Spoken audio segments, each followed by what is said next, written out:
आपने हमारे पिछले वीडियो देखी होगी तो आपको पता ही होगा कि अमेरिका को ब्रिटिशर्स ने रूल किया था। अब अमेरिका ने उसके ऊपर वॉर डिक्लेयर कर दिया और अमेरिका जीत गई। फ्रांस की मदद से अमेरिका ने जीता और स्टैचू ऑफ लिबर्टी को फ्रांस वालों ने गिफ्ट किया था। अब क्या हुआ, फ्रांस वाले ने इनको इतना सब कर दिया तो उनकी इकोनॉमी गिर गई। अब लुईस 16 आ गए थे रूल करने। तो अब ये लुईस 16 मतलब 20 साल का लड़का था ये, और एक ऑस्ट्रियन लड़की से, मैरी एंटोनेट था इसका नाम, इससे मैरी किया। मतलब दोनों बहुत क्रूएल थे भाई, दोनों के दोनों राजा रानी दोनों बहुत क्रूएल थे। तो इन्होंने क्या किया, टैक्स इम्पोज करना चालू कर दिया, टैक्स बढ़ाना चालू कर दिया। वो भी टैक्स कैसे इम्पोज करते थे, थर्ड एस्टेट, जैसे हम अपने यहाँ SC BC OBC ऐसा बहुत सारे होते हैं ना कैस्ट, वैसे ही वहाँ पे first estate, second estate, third estate करके होता है। जो फर्स्ट एस्टेट होता है उसमें क्लर्जी होते हैं। मतलब क्लर्जी मतलब क्या होता है, जैसे बिशप्स हो गए, मतलब चर्च से संबंधित बिशप्स हो गए, पॉप्स हो गए, इन लोग सब फर्स्ट एस्टेट मतलब सबसे बड़ा, मतलब सबसे महान करके उनको गिना जाता है। फिर जो सेकंड एस्टेट होता है नोबिलिटी बोलते हैं, उसमें जैसे राजा लोग आ गए, मतलब राजा की फैमिली वाले कोई भी हो, उन लोग सेकंड एस्टेट में आए। जो थर्ड एस्टेट होते हैं ना, उसमें बिजनेसमैन, लॉयर, टीचर, पढ़े लिखे लोग सब इसमें, और जो गंवार लोग हैं वो सब फर्स्ट एस्टेट सेकंड एस्टेट में गिने जाते हैं। मतलब उस समय जो फर्स्ट एस्टेट सेकंड एस्टेट वाले थे, इन लोग का पूरा चलता था, इन लोग एक अच्छे पोजीशन में थे। जो थर्ड एस्टेट वाले लोग होते हैं उनके ऊपर बहुत हाई टैक्सेस इंपोज करना चालू कर दे लुईस 16 ने। तो अब कितना, मतलब थोड़ा बहुत ये अगर सब मिलकर, जैसे फर्स्ट एस्टेट वाले, सेकेंड एस्टेट वाले, थर्ड एस्टेट वाले, तीनों मिलकर थोड़ा थोड़ा कर देंगे तो भाई रिकवर कर सकते हो। लेकिन इन्होंने क्या किया, थर्ड एस्टेट वाले के ऊपर ही पूरा टैक्स भरने को कह दिया। ठीक है, उन लोग भर रहे। फिर क्या हुआ, ये नोबिलिटी वालों ने इनके ऊपर, मतलब नोबिलिटी क्या होता है, राजा महाराजा खानदान, तो वैसे ही राजा महाराजा खानदान वालों ने इनके ऊपर टैक्स इंपोज किया, थर्ड एस्टेट वाला, मतलब लॉयर, टीचर, इन लोग के ऊपर। तो जो क्लर्जी होते हैं जैसे बिशप्स हो गए, पॉप्स हो गए, तो इन लोग ना क्या कि इन लोग भी अपना टेथिस करके एक नाम से उन लोग भी टैक्स इंपोज करने लगे इनके ऊपर। अब इन लोग कितना टैक्स भरेंगे भाई, तो इनको इतना बर्डन आ गया कि ये दोनों टैक्स भरना पड़ रहा है। तो इन लोग भी कहा बहुत हो गया, अब हम लोग सुनेंगे नहीं। इन लोग भी बहुत सारे ये वो करके क्या बोलते हैं, रिवोल्ट करना चालू कर दिए। तो May 5, 1789 को, मतलब लुईस 16 को समझ में आ गया, मतलब ना हर जगह इसी का चर्चा चल रहा था कि लुईस 16 बहुत ख़राब है, ये मतलब सभी को बहुत ज़्यादा टैक्स इम्पोज कर रहा है, मतलब पक्का अब रिवॉल्ट होगा ये वो करके, मतलब बहुत बुरा स्थिति हो गया था फ्रांस का। तो अब इसको बुलाना पड़ा एस्टेट पीपल्स को, एस्टेट जनरल्स को। फर्स्ट एस्टेट का जनरल्स 300 लोग आ गए, फर्स्ट एस्टेट और सेकेंड एस्टेट, तब नोबिलिटी और क्लर्जी इन दोनों को मिला के लगभग 300 लोग आए थे। अब जो थर्ड एस्टेट थे, बिजनेसमैन, इन लोग सब, मतलब लॉयर्स हो गए, टीचर्स हो गए, तो इन लोग भाई सबसे ज़्यादा आएंगे क्योंकि सबसे ज़्यादा इन्हीं लोग थे, सबसे ज़्यादा पॉपुलेशन इनको ही था और सबसे ज़्यादा प्रॉब्लम्स भी इन्हीं को था, इसलिए इन लोग सबसे ज़्यादा आए। जो फर्स्ट एस्टेट और सेकंड एस्टेट लोग थे उन लोग मस्त एकदम राजा महाराजा टाइप से सीट में बैठे हैं, मतलब रोस्ट में कुर्सियों में बैठे हैं। लेकिन जो पढ़े लिखे लोग हैं ना, उन लोग को बाहर बैठा दिए, थर्ड एस्टेट वाले को थोड़ी ना चुप रहेंगे, चलो करके इन लोग सुने। थर्ड एस्टेट वाले बोले नहीं भाई हमारे बात को समझो, हम ऐसा नहीं कर सकते, ये वो करके। फिर भी उन्होंने बात सुना नहीं, ठीक है करके थोड़ा बहुत ये वो नाटक कर रहे थे। फिर क्या हुआ, मतलब अच्छी ठंड का मौसम चल रहा था, जून आ गया, ठंड का मौसम चल रहा था। अब इनको वो चाहिए, मतलब राजा महाराजा को जो बेकर्स होते हैं ना, मतलब क्या बताऊँ, बेकर्स मतलब जानते हो ना, बेकरी वाले ब्रेड वेड बनाते, तो उनको राजा महाराजा लोगों को सब भेजना पड़ता है, इन लोग को फोकट का भेजना पड़ता है, इनको कोई लाभ नहीं है, बस उन लोग को भेजना रहता है। तो ठंडी का मौसम आया तो इन लोग को मतलब प्रॉफिट नहीं हुआ, ढंग से उगा नहीं पाए, जो भी है मतलब गेहूँ होता है, गेहूँ ढंग से उग नहीं पाए, तो वो अपना मतलब जो भी ब्रेड हो कुछ भी हो, तो उनको प्रोडक्ट्स जो होते हैं उन लोग को दे नहीं पाए। तो इसलिए जो राजा के मतलब जो थे ना, लुईस 16 और मैरी एंटोनेट, वो जाके पेरिस में सेटल हो गए, उन लोग पेरिस चले गए। तो फिर क्या हुआ, उनके ऊपर वॉर डिक्लेयर कर दी, इन लोग बहुत नाटक कर रहे, मतलब टैक्सेस इम्पोज मतलब कम ही नहीं कर रहे थे। तो फिर क्या, मतलब ऐसा बहुत ज़्यादा हो गया, मतलब ठीक है भाई अब हम तो चुप नहीं रहेंगे, कर देते, रिवॉल्ट करें।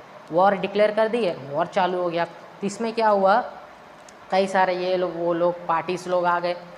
तो टेनिस कोर्ट में इन लोग सब, मतलब कैसे वॉर डिक्लेयर किस लिए होगा, टेनिस कोर्ट पे जो है ना थर्ड एस्टेट वाले सब जमा हो गए। जब तक हमको तुम लोग मतलब सामान्य, कैसे बताऊँ, सामान्य रूल सभी के लिए जब तक तुम सामान्य रूल्स बनाओगे नहीं, जैसे अभी इंडिया में सभी के लिए एक ही रूल्स है, मतलब कोई एक कोई ज़्यादा कोई कम ऐसा कुछ नहीं, वैसे ही उनको भी चाहिए था, टैक्स इम्पोज करो, सबको करो, पूरा सभी हमको भरने बोलोगे तो हम कैसे भरेंगे करके। उन्होंने कहा कि सबको इक्वल कर दो, हम मतलब चले जाएंगे करके, लेकिन उन्होंने माना नहीं, रिवॉल्ट कर दिए, तुम या हम, मतलब जो जीता वो करेगा। तो क्या हुआ, रिवॉल्ट किए, मतलब वॉर डिक्लेयर कर दिया और इन लोग जीत गए, थर्ड एस्टेट वाले जीत गए।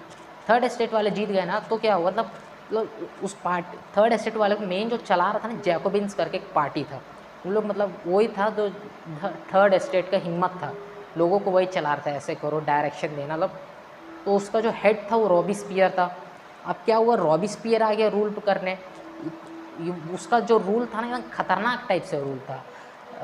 अभी जो राजा है ना, लुई 16 और मैरी एंटोनेट, दोनों राजा रानी, इन दोनों जो चल रहा था ना, मतलब इन दोनों का रूल चल रहा था। अब तो वॉर डिक्लेयर कर दिया, अब थर्ड एस्टेट वाले जीत गए, तो अब मतलब थर्ड एस्टेट से कोई एक आदमी को बताना पड़ेगा। जैसे हमारा यहाँ कोई एक पार्टी जीत गया तो उसमें से किसी एक को बनना पड़ता है हेड, जैसे प्राइम मिनिस्टर हो गया, तो मतलब जो जीता उसमें से किसी एक को बनाया जाता है। तो वैसे ही जैकोबिन्स, मतलब जैकोबिन्स की तरफ से किसी एक को बनना था, तो रॉबिस्पियर को बना दी उन्होंने।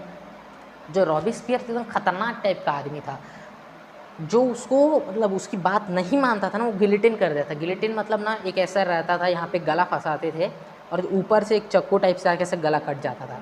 तो ऐसे मतलब गिलिटिन, जो भी उसको बात नहीं माना गिलिटिन कर दो। तो ऐसे ही मैरी एंटोनेट और लुई 16 को गला काट दिया। वैसे ही कोई भी हो, जैसे इन लोग अगर इसकी वो बात को गलत बोला रहे, यार तू गलत कर रहा है करके जो भी बोलता था ना, उसको मार डालता था। तो एकदम फ्रांस, इन लोग ने राजा को हटा कर गलती कर दी, ऐसा टाइप से लगा। हम लोग ने गलत डिसीजन ले लिया, हमारे साथ विश्वासघात हुआ है करके, मतलब इनको ऐसा लगने लगा, विश्वासघात हो गया हम लोग के साथ, एकदम प्रॉब्लम्स में आ गया। फ्रांस वाले क्या करेंगे, जो मतलब ऐसा सिचुएशन आ गया था कि ये कुछ भी बोलो, मतलब हमको ये चाहिए, मतलब कर रहा था, ऐसा नहीं वो नहीं कर रहा था, कुछ भी बोलो ये तो अरे भाई नहीं, गिलिटिन कर दो, मार डालो, ये कहाँ का है। तो इसीलिए इन्होंने भी, अब फिर इन लोग ने बोला तू नहीं चाहिए भाई हमको, चल जा करके ये इसके ऊपर भी वॉर डिक्लेयर कर दिया। इसका खुद ही रॉबिस्पियर का भी इन्होंने गला काट के फेंक दिया। तब अब इनको कोई चाहिए था एक और आदमी, नेपोलियन बोनापार्टी, इन्होंने अब मतलब फ्रांस का पूरा ले लिया। मतलब एक अच्छे मिलिट्री आदमी थे, एक जनरल थे, वो अच्छा आदमी था। तो अब बहुत बार सब लोग जानते भी होंगे नेपोलियन बोनापार्टी के बारे में। तो फिर इन्होंने पूरा फ्रांस को आगे चलाया। लेकिन क्या हुआ, इलेक्शन का मतलब ना नेपोलियन बोनापार्टी सही था, लेकिन क्या करता था, मतलब वुमेंस को, जब नेपोलियन बोनापार्टी आया 21 ईयर्स, मतलब 21 साल के जितने भी लोग होते हैं सब वोट डालो, सब ठीक चल ही रहा था। लेकिन क्या होता है, अभी वुमेंस को सब इक्वल राइट्स नहीं मिल रहा था। वुमेंस को सब ठीक था, लेकिन वुमेंस को भी इक्वल राइट्स ये करेंगे, उन लोग नहीं बोला ठीक है करके, मतलब सब नॉर्मल कर दिया आखिरकार। मतलब जो भी है ना, इस फ्रेंच रेवोल्यूशन से ही बाकी सब जितने भी कंट्रीज है, जितने भी डेमोक्रेटिक कंट्रीज है ना, मतलब इसी से उन्होंने सीखा है। अगर बताएं तो वो देखो, वुमेन्स को इक्वल राइट्स, ये सब फ्रेंच रेवोल्यूशन से था। मतलब इससे पहले किसी ने कहा, पूछा भी नहीं था कि वुमेन्स को इक्वल राइट्स चाहिए करके। जो फ्रेंच रेवोल्यूशन है ना, इसी से ही लोगों को पता चला कि वुमेन्स को एक इक्वल राइट्स चाहिए। वो इलेक्शन नाम का सिस्टम होता है, सभी को इक्वल राइट्स दिया जाता, मतलब पीपल ही सेलेक्ट करते हैं, मतलब एलेक्ट करते हैं कौन जीतेगा, हमें कौन रूल करेगा करके। तो इससे इंस्पिरेशन लेकर इंडिया वालों ने भी, मतलब हमारे इंडियंस ने भी ऐसा ही किया था। मतलब ये जो डेमोक्रेसी, फर्टिनिटी, लिबर्टी, ये सब जो वर्ड्स है ना, इसी से ही, मतलब फ्रांस से ही आए हुए हैं। ये फ्रेंच रेवोल्यूशन से ही सभी इंस्पायर हुए। मतलब ना उस समय जो ब्रिटिशर्स है ना, हर जगह धीरे धीरे अपना ही राज चला रहे थे, हर जगह उन्हीं लोग का राज चल रहा था। मतलब अभी ये जो डेमोक्रेसी, ये सब जो है ना, इनसे, ये फ्रेंच रेवोल्यूशन से लोगों को पता चला। मतलब सब डरने लग गए, कोई भी राजा महाराजा लोग हो, टैक्सेस इम्पोज करेंगे तो कैसे करेंगे करके। मतलब इस फ्रेंच रेवोल्यूशन से सभी को एक सीख मिली, समझ रहे हो ना, इस फ्रेंच रेवोल्यूशन से सभी को एक सीख मिली कि ऐसा करना, ऐसे मतलब सभी को छोटा बड़ा किसी को मत देखो, किसी को टैक्सेस इम्पोज मत करो।